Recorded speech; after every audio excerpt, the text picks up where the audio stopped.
All praise now is most certainly due to the Most High, the God of the patriarchs, Abraham, Isaac, and Jacob, and peace to you in the name of Jesus. This is your brother Elisha Israel of the house of faith. I count it truly a blessing each and every single time that I can come before you to preach the word of God, and never do I count it as a light thing to do so. All right, brothers and sisters, I want to get right into today's topic, and I want to finish up the lesson that I began a couple of days ago, and the topic is mate selection. Okay, mate selection, and I talked about the first part of what basically what would qualify somebody as a peace to everybody, peace to you, Sister Ruth and Sister Rihanna, qualify somebody as a suitable mate as far as a man, what you should look for. Okay, and in this regard, I think I'm dealing with the other side, which is as far as a woman. So again, I want to start off, and let's see, what do I want to start off? We can start off in 2 Corinthians, the 6th chapter, and verse 14. What Paul tells us here, which is important, just like it is for a woman. Same thing for a man. In verse 14, it says, "Be ye not unequally yoked together with unbelievers. For what fellowship hath righteousness with unrighteousness, and what communion hath light with darkness?" So that's the first thing you should understand, is that you shouldn't be unequally yoked. If you're a man and you're seeking a wife, you shouldn't. First of all, you shouldn't seek somebody that is not dealing with the word of God. Okay, let's go to Genesis. I want to go to Genesis to see what when he instituted marriage and he gave Adam a wife, what he was giving him. Okay, so we want to just understand it from both perspectives. This is Genesis, and I'm in the 2nd chapter, Genesis 2, and I want to pick it up at verse 18. Genesis 2 and verse 18. And it says, "And the Lord God said, it is not good that the man should be alone. I will make an help meet for him." So meets means in this text right here, it means fitting, a help fit for him. So the question is, help you do what? Help you in this walk, help you in your purpose. Understand that Adam had purpose. He gave him purpose when he put him in the garden to dress it and to keep it. So one thing a man should be on is his purpose. Okay, and what a woman can do is help you fulfill that purpose. And that's what you find. You're not trying to understand. I want to make this clear. You shouldn't be looking for your mama. A lot of women today will tell you that they're looking at men as another child. They're looking at men as another child. Peace to you. Peace to you. Because what's going on is that they are taking the reins. Right? You got instances where she is, like I mentioned earlier, it's her house. She paying the bills. You just helping out. Like I heard a woman say, "I'm so happy that the Lord gave me a help me," talking about her husband. That's not, well, I need, and then another one said, "I need to help me. Not I need some help, but I need to help me." Like as if you in the position of a man. A man need to understand what he's looking for. And so if you are looking for a wife, the Bible says, "He that findeth a wife findeth a good thing." If you are indeed looking for a wife, she needs to understand her role. You need to find a woman that understands what her role should be. Because it can't be two heads in a household. That's what people fail to understand. It's not as if it's a 50-50. That's not peace to you, brother. That's not what the Bible is saying. It's not 50-50. And furthermore, it says this. It says, and I'm in Genesis 3 now, Genesis 3, and I'm in verse 16. Now, when he brought down what was to take place in regard to punishment that was dished out for sin, for transgressing his commandment, he says in verse 16, so he told the man, he was going to work and then he was going to die. He tells the woman, he says in verse 16 of Genesis 3, unto the woman, he said, "I will greatly multiply thy sorrow and thy conception, and sorrow shalt thou bring forth children. And thy desire shall be to thy husband, and he shall rule over thee." So he's telling you the order of things. And what's the order of things? The order of things is, brothers and sisters, is that the man is the head. But so now, if the woman, so now you got to, again, as a man, you need to find a woman that understands that. And I want to make that clear, because people are finding all kinds of reasons, oftentimes physical, to marry somebody. But if a woman don't even know what she's supposed to do, and you don't know what you're supposed to do as a man, then y'all gonna have problems. You're gonna have some problems. And you got to understand, if a woman, you got to think about it. If a woman is supposed to be your a helpmeet to you, and you're supposed to be a head, shouldn't you consider whether or not you're worthy of that? You want to be in a position to where a woman would be willing to follow you. That's what you need to understand. And that comes with responsibility. Ephesians, the 5th chapter, in verse 22. It says, wives, submit yourselves unto your own husbands as unto the Lord. So just like, because that's your head, that's the lineage, right? And not lineage, but the line, rather, in the sense that you got the father, you got the son, you got the man, woman, and the child up under that. That's how that goes. So it says, for the husband is the head of the wife, even as Christ is the head of the church, and he is the savior of the body. Therefore, as the church is subject unto Christ, so let the wives be to their own husbands and everything. So if you're a man looking for a man, you should question, does this woman understand this? Does she understand this basic things of what it means to be a woman? Does she understand it? Let's go to Proverbs, the 31st chapter. Because the Bible tells you, so now, first of all, you need to know what a woman's role is if you're going to call yourself marrying this woman. And I point that out because today, that's not being pushed at all. Proverbs, the 31st chapter. And let's find out what kind of woman you should be looking for. We should be familiar with this. But Proverbs, the 31st chapter, in verse 10, it says, who can find a virtuous woman? Now, that is an excellent question. Who can find a God-fearing woman who has virtue, who has high moral character? It didn't say who could find a beautiful woman, right? Beautiful women are a dime a dozen. The question is, what woman has high moral character? Hard to find. Hard to find. Why? Because the vast majority of people are not dealing with the word anyway. That's number one. Number two, unfortunately, in American society today, so much is placed on how a woman looks, right? So where if she finds out that at a certain young age, she might find out if she is so-called a beautiful woman, then according to some standards that people may have, then what does she work on more? She tends to work on, not in all cases, but oftentimes you see she'll tend to work on how she looks and not develop her intelligence, moral character, right? Because it's about how you look. But he says, who can find a virtuous woman?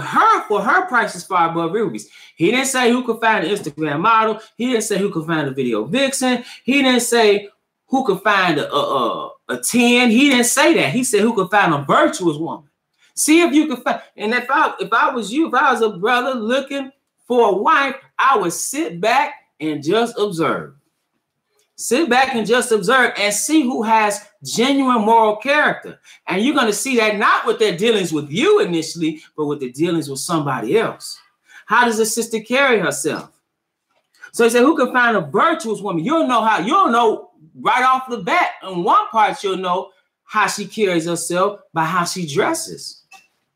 What do you mean? Well, how you dress says something about your moral character. So if you don't dress modestly, that says something about your moral character. Yeah, see, so it don't matter. That says, so once you dress modestly, that definitely tells or indicates that you value, that you have self-worth and you value yourself and you value your mind. And so it says, who can find a virtuous woman, for her price is far above rubies? So that's the question. Who can find? Obviously, they're not all around. It said the heart of her husband does safely trust in her. So those are the things that you want to be focused on, right? Because if you have this kind of woman, then it says the heart of her husband does safely trust in her, so that he shall have no need of spoil. She will do him good and not evil all the days of their life. So you want a woman that's going to do you good all the days of your life and not evil. You want a woman that you're going to trust, that you can have at least trust, right? It says that, so that he shall have no need of spoils. She will do him good and not evil all the days of her life. Okay. It says she seeketh wool and flax and worketh willingly with her hands, meaning she's not lazy. Okay. Let's skip down to, let's read verse 16. It says she considered the field and buyeth it with the fruit of her hands. She planted the vineyard. So she's industrious, right? She's not lazy. She has vision of her own in the sense of things that she can do and get done. She says in verse, verse 23, it says her husband is known in the gates when he sitteth among the elders of the land, right? So he's known, right? Because he has a woman that is a quality woman helping him fulfill his purpose, right? So that's just the way he read now. We read it in Proverbs, the 12th chapter, and verse 4. It says a virtuous woman is a crown to her husband. Okay, that's what it says. A virtuous woman is a crown to her husband, but she that maketh ashamed is a rottenness in his bones. See, it's a woman that can bring you shame. And it's a woman that will tear down what you're trying to build.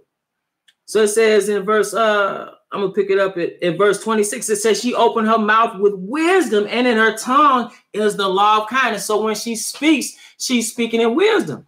If she's not speaking and just speaking to hear herself talk, or just running her mouth just because she wants to, right? She's speaking with wisdom. See, think about what she's saying. Peace to you, brother Leo. Peace to you. She said, so it says in verse 26, she opened her mouth with wisdom, and in her tongue is the law of kindness. So that's the kind of woman you want to be looking for. You want to look for a woman that has that. Okay. Verse 27, it says she looketh well to the ways of her household and eating not the bread of idlers. So she's concerned with her household, and she is not lazy. Again, you going to work, she sleep. You come home, she sleep. is no work in the house being done. So you come home, you don't work, you got to cook. You the man, right? Or I've seen that. You working more than 40 hours a week, and you come home, got to cook, and you got to do all the housework while she's sitting there. I've seen that. But it says she looketh well to the ways of her household and eating not the bread of idleness. Her children arise and up and call her blessed. Her husband also, and he praiseth her. All right. Many daughters have done virtuously, but thou excellest them all. Right. Then it says something that we need to consider. Because it said, who can find a virtuous woman? It didn't say who can find a beautiful woman. Again, they are a dime a dozen. You go outside, you'll see them. But then you hear them talk. You be like, oh, she crazy.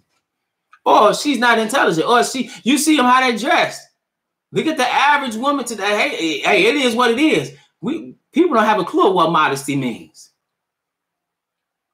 So it said, favor is deceitful and beauty is vain, but a woman that feareth the Lord, she shall be praised.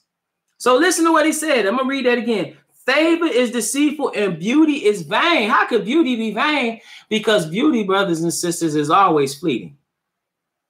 It's always fleeting. So, and then at a certain time, it becomes, well, not at a certain time, immediately, if you're talking about being married to somebody, spending your life with somebody, building a household with somebody, don't you think how they behave is important? Don't you think how they carry themselves is important? If you're talking about somebody that's going to be the mother of your children, it has to be more than just looks, brothers. So it said, favor is deceitful and beauty is vain. There's nothing wrong with, don't get me wrong, nothing wrong with a woman looking good or looking nice. There's nothing wrong with that at all. But what you have to be sure of is that there's a moral character there. Because you got a woman that's you consider beautiful and she just is treacherous as she want to be. And then you have a woman that don't look as good, but she have high moral character. So when it really ain't important, she not quote unquote 10, but when it comes to moral character and intelligence and where she gonna be a benefit, she a 10. That's what you need to be concerned with. That's more important. So it said, favor is deceitful and beauty is vain, but a woman that feareth the Lord, she shall be praised. Who fears the Lord? And again, you observe and you'll understand by how they carry themselves. Give her the fruit of her hands and let her own works praise her in the gates. Let's go to, let's see.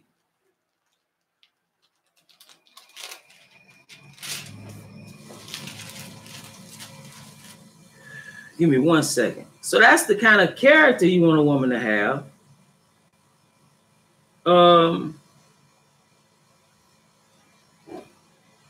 Give me 1 second. Let's see something else you should be looking at. Give me 1 second. There are a couple places I'm gonna go, so give me 1 second.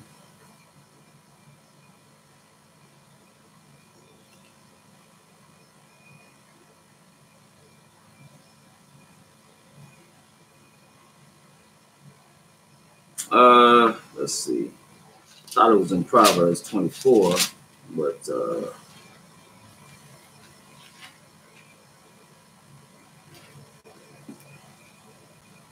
give me a second.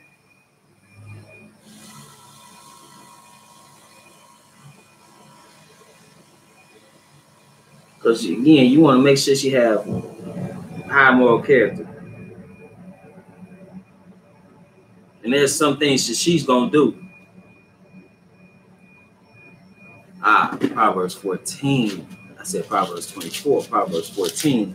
Proverbs 14 and verse 1. It said, every wise woman, I'm in Proverbs 14 and verse 1. It said, every wise woman buildeth her house. Okay? Every wise woman buildeth her house, but the foolish plucketh it down with her hands.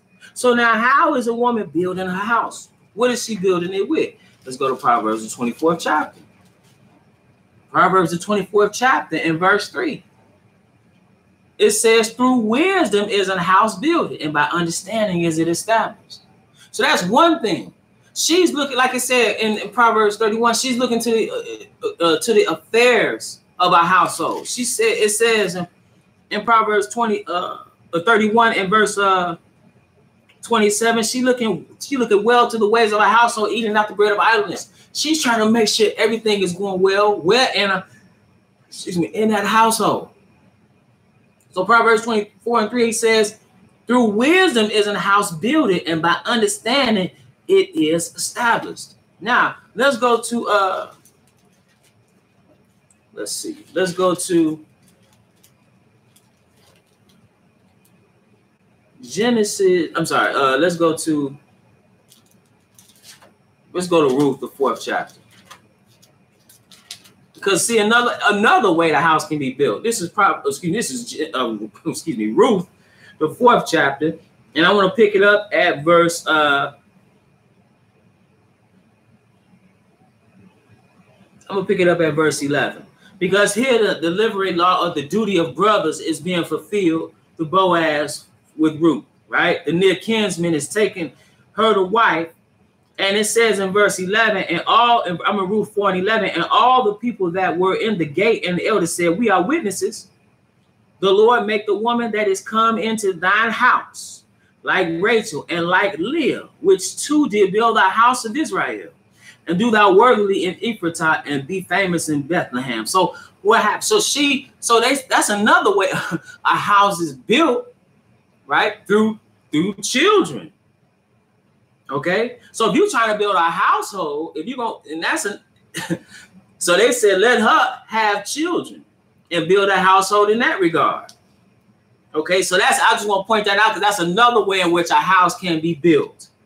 It is through a woman who is even willing to do that. Right? You look at a lot of women today, not all women, I'm not saying that, all women, but a lot of women, a lot of modern women, building a household and having children and even having a husband is all secondary. That's like number 3 on their list. Because number 1 is about their career first. But as a man, oftentimes men, they get to a certain stage in life and they want to build a household. In a sense, they are concerned about legacy. That's what they're concerned with, the household legacy. And it's only natural that you would want to bring forth children to establish your legacy and ultimately establish your household. That's what, if you look at what Leah and Rachel were doing, that's what they was trying to do. They was all about building that household in that regard. So much so that there was even, contention. That just to show you, it says, I'm in Genesis 29 and verse 30. It says, and he went also unto Rachel, and he loved also Rachel more than Leah, and served with him yet 7 other years. And when the Lord saw that Leah was hated, meaning he had a favorite, right? It said he opened her womb, but Rachel was barren, and Leah conceived and bare a son, and she called his name Reuben. But she said, surely the Lord have looked upon mine affliction, now therefore my husband will love me. And she conceived again and bare a son, and said, because the Lord had heard that I was hated, he had therefore given me this son also. And she called his name Simeon. It's like that scene in Malcolm X when she said, so these women, they were trying to build his household. It's like that scene in Malcolm X when Angela Bassett is playing Betty Shabazz, Dr. Betty Shabazz, and it's their wedding day. They about to, I think it's their wedding day. And she looked at him. She said, I want to have a lot of babies with you. That's another way that house is builded. All right. But now let's go to Proverbs. Let's go to Proverbs. We're going to pick it up in Proverbs, the 25th chapter. Proverbs, the 25th chapter in verse 24, because there's also a certain type of woman that you don't want to deal with. Okay. Proverbs, the 25th chapter in verse 24. Proverbs 25 and 24 says, it is better to dwell in the corner of the housetop than with a brawling woman and in a wide house. So he's saying, listen, it's better for you to dwell in the corner of the housetop than to deal with an argumentative woman. You don't want to do that. So you, again, and we have really, as a society, have really normalized and in a lot of ways justify disrespect of men by women. And what I mean by that is the way in which sometimes I see people, see women in particular, talking to men. I'm talking about their men. For example, I was at a training. I'm just giving you an example of this. I was at a training I was at CPR training. This is about 2 weeks ago. I was at CPR training, right? And quite a few people in there. And the woman who was she was a nurse. She was teaching everybody CPR. Obviously, it was a refresher course. So it's like you already had training, you taking it again. So now I'm in there, and she said the person that was supposed to come with me, the other trainer, she couldn't make it. Something came up, but I brought my husband. And don't ask him anything because he doesn't know anything. Right? That's how she said it. And then she went on to insult him 3 other times. Right? She said at the end, we've been married for, I think, 35 years. And she said, and they started clapping, people started clapping. And then she said, yeah, you should be like praying for me because, being married to this guy. Totally disrespectful. Totally disrespectful. Or like my cousin who brings his wife for the first time around, he's not married to her now, but he brought her around the family. This is when he was about to marry her. And, he brings around the family at the family reunion, and they out. I might have been in, I can't remember what city. It might have been in Detroit this year, at this particular year. And his wife or his wife-to-be You know, something happens. He makes a mistake on something. And in front of everybody, she calls him a jackass. That's right there what I'm talking about. Right? Or we've normalized women snapping off on men all in their face. And then talk about hit me, hit me, hit me. Go ahead, hit me. And then they want you to, because if you hit them, which you should not do, you're going to jail. But that's all normal behavior, the disrespect, right? Being contentious. Well, I'm not gonna sit there and argue with you. Why would I sit there arguing with you? That don't make no sense to me. But let's go to Proverbs, the 19th chapter. And let's see. Proverbs, the 19th chapter. And pick it up at verse 13. It says, the foolish son is the calamity of his father. Man, it's like you number trouble, right? But then it says, and the contentions of a wife are a continual dropping, meaning you just constantly, it's like nobody want to be around you. Nobody want to be around you. Why would you want to be around a woman that is a continual dropping? He says in Proverbs 27:15, a continual dropping in a very rainy day and a contentious woman are alike. They similar. Why would you want to be around that? So if you're a man looking for a woman, the first thing you need to understand is that woman needs to know what it means to be a woman, that she's supposed to be a helpmeet to you. And see, those are things you should iron out. And see, I'm going to say another thing. Oftentimes, if you're not dealing in sex, you can see clearly to see what you're getting into. See, sex clouds things. Don't get clouded. Don't get emotional. You should understand, and a lot of y'all too old to be playing games anyway. What I mean by that is you need to be serious. People out here dating just for fun. What are you doing? What you need to be, if you're going to be in a courtship and understand that marriage is like a business in a lot of regards. So you sit down and set the terms. You indicate what you're looking for. And then if you understand that person not looking for that, that's not for you. Don't disregard those things, because they certainly going to come up later. They certainly going to come up later. And then you're going to be in a position to where you might have some regret. Right? But it's your fault because you weren't paying attention. And a lot of times people say, man, the Lord did me, put me in this. Man, you chose that person. Don't put on the Lord. You chose that person. So yeah, you want to put the terms on the table. If you're a man looking for a woman and you say, hey, I'm a work, you don't have to work. I want children, those type of things. This is how I want my household to run. And if she not feeling that, or she not, then you should consider that. Not just consider it and just, oh, well, and look over it. No, you say, okay, well, check, please. Like, because that's cool. You're going to have constant friction. You're going to have constant friction. So you need to set those terms as a man and be upfront about what you want and what you require.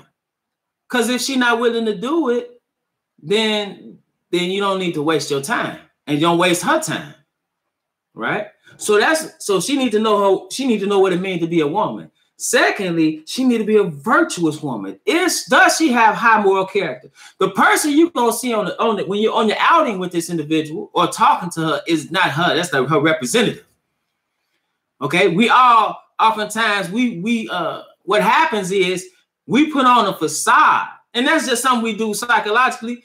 We put on a facade. We put on our best face, but one thing about being in a relationship is that facade or that mask that people wear is not sustainable for extended periods of time.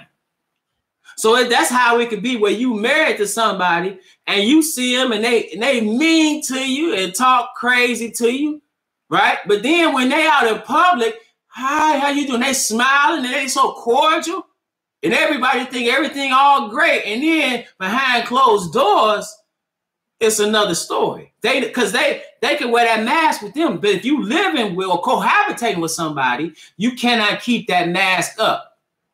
So as soon as she, begin, you're going to see the real her. You need to find these things out prior. And you're not going to find them out. Peace to you. Peace to you, brother Tomican. You're not gonna find it out immediately, right? Or with you, you're gonna find it out with somebody else. That's why I say observe. That's why I say observe. So that's what you want, and you need to understand that as a man, if you're gonna really take on a woman, you need to understand that this woman is putting herself in a vulnerable position dealing with you. You know that, don't you? I'm talking to the men that's listening.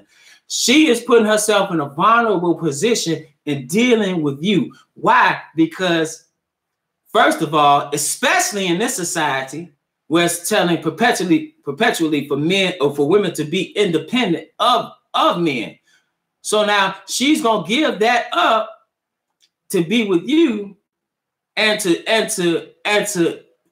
put herself, if she's doing it the right way, be subject unto what you say. So that means you have to make wise decisions. And you need to understand that trust that she has to come with, it don't happen overnight. It don't happen overnight. And so you have to be it ain't about you being so-called machismo. Now, let's go to I'm in 1 Peter.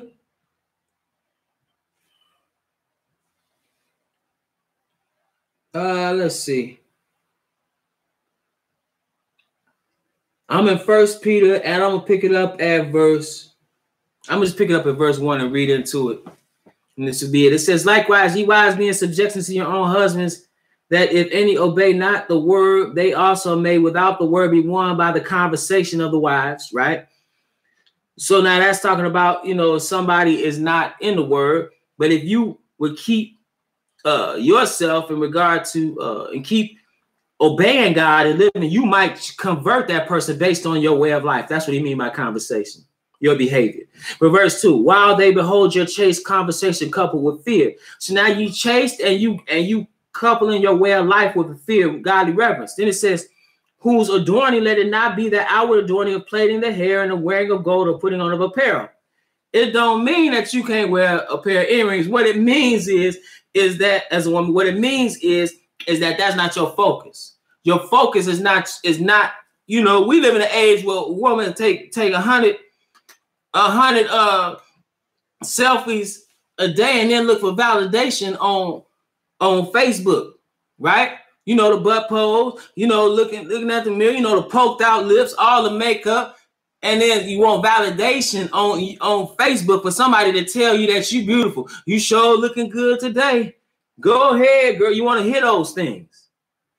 But he says not about that. He said in verse 4, but let it be the hidden man of the heart, and that which is not corruptible, even the ornament of a meek and quiet spirit. So what should you be wearing? And then that says you should be wearing Mac. What it says is that you should be meek. So it's again, he says, but let it be the hidden man of the heart, and that which is not corruptible, even the ornament of a meek and quiet spirit, which is in the sight of God of good price. For after this manner in the old time, the holy women also who trusted in God adorned themselves, being in subjection, it says, unto their own husbands. So that's what the women of old were doing. Then he gives you an example. Even as Sarah obeyed Abraham, calling him Lord, whose daughters ye are, as long as ye do well and are not afraid with any amazement. So he said, listen, so you see the respect that she showed. See, if a woman, if she ain't gonna respect, you don't want to be, I'm gonna tell you right now, you don't want to be with no woman that can't respect you or don't want to respect you. But then you got to be somebody that's worthy of respect. That's what you should be. If you say a woman's supposed to be in subjection to you, you need to, as a man, be considered, I need to be somebody who a woman would want to be in subjection to.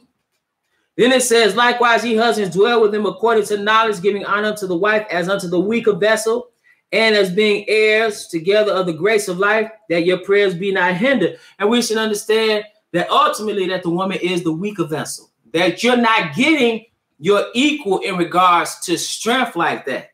I'm not just talking about physical. It's just certain things that you gonna have to handle, right? So you're gonna be over a household. So if you're gonna have a household, you're gonna have children with somebody. These are things you need to consider as a man, because choosing a mate is one of the most important decisions you're gonna ever make in your life. And with that, brothers and sisters, I want to remind you that we're at the Household of Faith. Meet every Sabbath at 5925 West 25th Avenue in Gary, Indiana at 1 p.m. Central Standard Time. We live stream right here on the Israel Teach YouTube channel, as well as at www.israelteach.org. Again, that's 1 p.m. Central Standard Time. If you've been edified through the ministry, you can leave a donation. 100% of the proceeds go to the work of the ministry. We do not get paid. And I also want to just thank those who have been donating. And with that, brothers and sisters, it's always my prayer that you will edify. Peace and blessings to everybody that's listening. Keep the faith. Keep the faith.